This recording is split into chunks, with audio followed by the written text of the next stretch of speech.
Movie शुरू होती है और हम देखते हैं कि काफी तेज बारिश हो रही है। उसी बारिश में हम एक भीगती हुई लड़की को देखते हैं। तभी उसके पास एक गाड़ी आकर रुकती है और फिर वो उस गाड़ी में बैठ जाती है। अब वे लड़की उस गाड़ी में बैठते ही उस आदमी से पूछती है कि क्या तुम्हारे पास लाइटर है, क्योंकि मेरे पास माचिस थी जो कि बारिश में गीली हो चुकी है। तभी हम देखते हैं कि गाड़ी का कंट्रोल अचानक से बिगड़ जाता है और गाड़ी पलट जाती है। इसके बाद हम ब्रायन नाम के एक आदमी को देखते हैं जो अपने दोस्तों के साथ एक सीरियल किलर के आर्टिकल के बारे में कुछ बातें कर रहा है। ब्रायन एक ग्रेजुएट स्टूडेंट है और उसने जर्नलिज्म में ग्रेजुएशन कंप्लीट किया है। थोड़े टाइम पहले ही ब्रायन ने एक सीरियल किलर के ऊपर आर्टिकल लिखा है जो कि बहुत ही ज्यादा फेमस हुआ था और इस आर्टिकल ने ब्रायन को बहुत ही ज्यादा पहचान दिलाई थी। तभी ब्रायन के पीछे उसकी गर्लफ्रेंड केरी आ जाती है। यहाँ पर हमें पता चलता है कि केरी एक फोटोग्राफर है और ये दोनों मिलकर उस जगह पर जाकर फोटो लेते हैं जहाँ पर उस कार का एक्सीडेंट हुआ था। केरी ब्रायन से कहती है कि मेरे अकॉर्डिंग वह लड़की ही सीरियल किलर होगी जिसने लिफ्ट मांगी थी। उसने लिफ्ट लेने के बहाने कार ड्राइवर को मार दिया होगा जिस वजह से कार का एक्सीडेंट हो गया। इसके बाद फोटो और उस जगह का मुआयना करके ये लोग वापस आ जाते हैं। वापस आने के बाद केरी ब्रायन को कहती है कि हमें किसी नई जगह पर जाना चाहिए, साथ ही हमें अलग अलग शहरों में जाकर ऐसी और जगह एक्सप्लोर करनी चाहिए। अब हम देख पाते हैं कि थोड़े टाइम बाद ये दोनों मिलकर कैलिफोर्निया जाने का प्लान बनाते हैं। कैलिफोर्निया के रास्ते में जितने भी क्रिमिनल स्पॉट होते हैं ये दोनों लोग उन स्पॉट को एक्सप्लोर करने का सोचते हैं। केरी जो कि फोटोग्राफर है वह इन जगहों की फोटो लेगी जो आगे जाकर ब्रायन की न्यू बुक में काम आएगी। लेकिन कैलिफोर्निया जाने के लिए इनके पास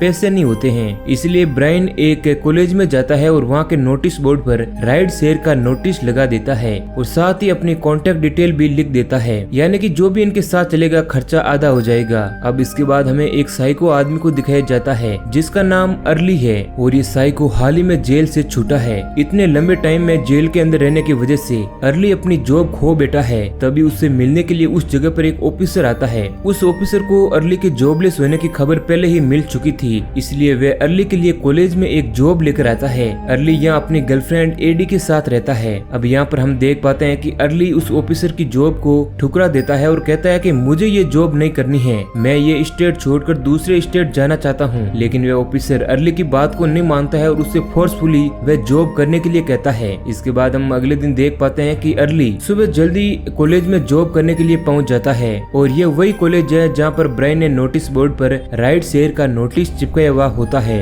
अब अर्ली यहाँ पर इस नोट को देख लेता है और ब्रायन से कांटेक्ट करने की कोशिश करता है और ब्रायन से कांटेक्ट हो भी जाता है। अब यहाँ पर ब्रायन अर्ली के साथ जाने के लिए तैयार हो जाता है, जिसके बाद वापस आकर अर्ली अपनी गर्लफ्रेंड को कहता है कि हम लोग कैलिफोर्निया जा रहे हैं और मैं नहीं चाहता कि गवर्नमेंट के लोग आकर मुझे बार बार परेशान करें, इसलिए हम चुपके से कैलिफोर्निया निकल जाएंगे। वहीं दूसरी ओर ब्रायन केरी को कहता है कि हमें एक राइड शेयर करने के लिए कपल मिल चुका है, जहाँ पर केरी ब्रायन से कहती है कि हमें राइड शेयर करने से पहले एक बार तो उन लोगों से मिल लेना चाहिए था, क्योंकि हमें उनके बारे में पता होना चाहिए कि वे लोग कैसे हैं। जिस पर ब्रायन कहता है कि हमारे पास दूसरी कोई चॉइस ही नहीं है, क्योंकि वे नोटिस देकर सिर्फ एक ही आदमी ने हमें कांटेक्ट किया है, इसलिए हम ये मौका गंवा नहीं सकते हैं और हमें इनके ही साथ जाना होगा। जहाँ पर केरी पहले से ही प्रार्थना करती है कि वे लोग ब्रायन के बाकी दोस्तों की तरह बोरिंग ना हो और फिर ये दोनों मिलकर उन लोगों को पिक करने के लिए निकल जाते हैं। इधर अर्ली एडी को सामान पैक करके घर के बाहर खड़े होने के लिए कहता है, क्योंकि ब्रायन और केरी किसी भी वक्त उनको पिक करने के लिए आते होंगे और साथ ही अर्ली एडी को कहता है कि तुम यहाँ पर खड़ी रहो, तब तक मैं अपने मालिक का हिसाब चुका कर आता हूँ। जिसके बाद हम देख पाते हैं कि अर्ली अपने लैंडलॉर्ड को जान से मार देता है और वापस एडी के पास आ जाता है। तो वो देखता है कि एडी ने कुछ फालतू की चीजें भी पैक करके रखी है।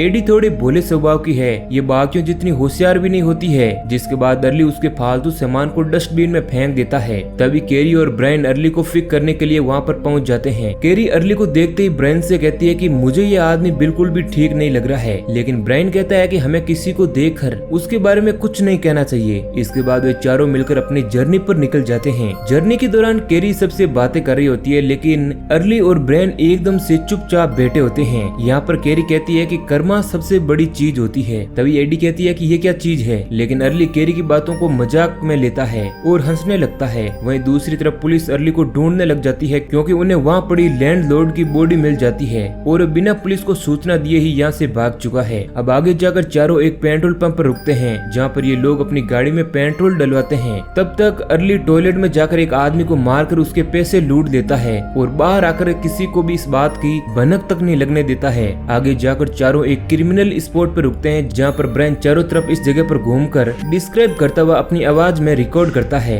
और केरी इस जगह की फोटो लेने लगती है। इसके बाद ये लोग आगे एक होटल रूम में रुकते हैं जहाँ पर अर्ली और ब्रायन का रूम पास में होता है। अब यहाँ पर हम देख पाते हैं कि होटल रूम में अर्ली एडी के बालों को कैरी जितने छोटे कर देता है ताकि वे कैरी जैसी दिखाई दे। ब्रायन और कैरी एक दूसरे के पास आ रहे होते हैं। इधर हम देख पाते हैं कि अर्ली दीवार पर कान लगाकर उन लोगों की बातें सुनने की कोशिश करता है। अब इसके बाद जब ये लोग अपने सफर के दूसरे होटल में रुकते हैं तो वहाँ पर एक बार में अर्ली और ब्रायन पूल खेलते हैं। तब तक कैरी एडी को उसके बारे में और उसकी फैमिली के रिलेशन के बारे में पूछती है। तब एडी उससे बताती है कि मेरी माँ को अर्ली और मेरा रिलेशनशिप बिल्कुल भी अच्छा नहीं लगता है क्योंकि अर्ली हाल ही में जेल से रिहा हुआ है। एडी आगे बताती है कि जब उसका गैंग हुआ तो अर्ली ने ही उसे सहारा दिया। अब यहाँ पर एडी कहती है कि वे अर्ली को प्रोटेक्टर की तरह देखती है। एडी को लगता है कि चाहे कुछ भी हो जाए अर्ली उसका साथ हमेशा देता रहेगा। आगे एडी कहती है कि कभी कभी अर्ली उसके साथ हिंसक हो जाता है लेकिन वह मुझसे प्यार भी बहुत करता है। आगे वे दोनों ड्रिंक करते हैं। एडी कैरी को कहती है कि अर्ली ने उसे ड्रिंक और स्मोक करने से मना किया है। और आगे जब ये लोग अपनी जर्नी के दूसरे स्पॉट पर पहुँचते हैं तो यहाँ अर्ली ब्रायन को गन चलाना सिखाता है और ये बात कैरी को अच्छी नहीं लगती है। ब्रायन कैरी को कहती है कि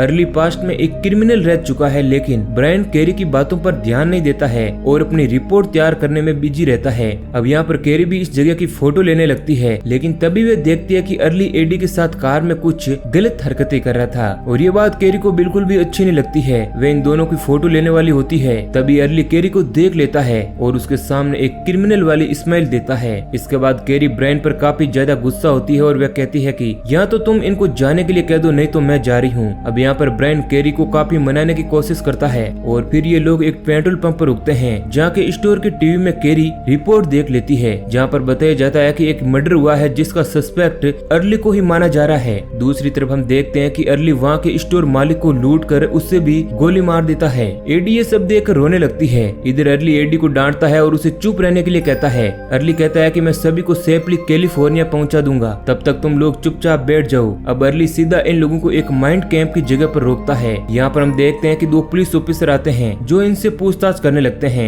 तभी अर्ली पीछे से आकर इन दोनों पुलिस वालों को मार डालता है। इसके बाद अर्ली इन लोगों को रेगिस्तान में एक बुढ़े कपल के यहाँ पर ले जाता है। इस जगह पर भी अर्ली उस आदमी को बुरी तरह से मारता है और उसे खत्म कर देता है। इधर हम देख पाते हैं कि एडी उस बूढ़ी औरत को यहाँ से भागने में मदद कर देती है। उस औरत को भागता हुआ अर्ली देख लेता है और एडी को बुरी तरह से डांटता भी है। इस पर एडी को गुस्सा आ जाता है और वे एक चीज उठाकर अर्ली के फेस पर मारती है और साथ ही अर्ली को भला बुरा कहने लगती है, जिस वजह से अर्ली को गुस्सा आ जाता है और वे एडी को भी शूट कर देता है। इसके बाद हम देखते हैं कि अर्ली ब्रायन को बेहोश कर देता है और कैरी को अपने साथ किडनैप करके ले जाता है। कैरी को गाड़ी में बैठाकर अर्ली कैलिफोर्निया बॉर्डर पर जाना चाहता है और यह जगह एक न्यूक्लियर टेस्टिंग साइट है। यहाँ पर आने के बाद अर्ली कैरी को एडी जैसे कपड़े पहनने को कहता है। वहीं दूसरी तरफ हम देख पाते हैं कि ब्रायन को होश आ गया है। एडी ने जिस बूढ़ी औरत की मदद की थी वह ब्रायन को अपने ट्रक की चाबी दे देती है ताकि ब्रायन कैरी को बचाने के लिए उसके पीछे जा सके। इसके बाद ब्रायन ट्रक लेकर सीधा न्यूक्लियर टेस्ट साइट पर पहुंच जाता है।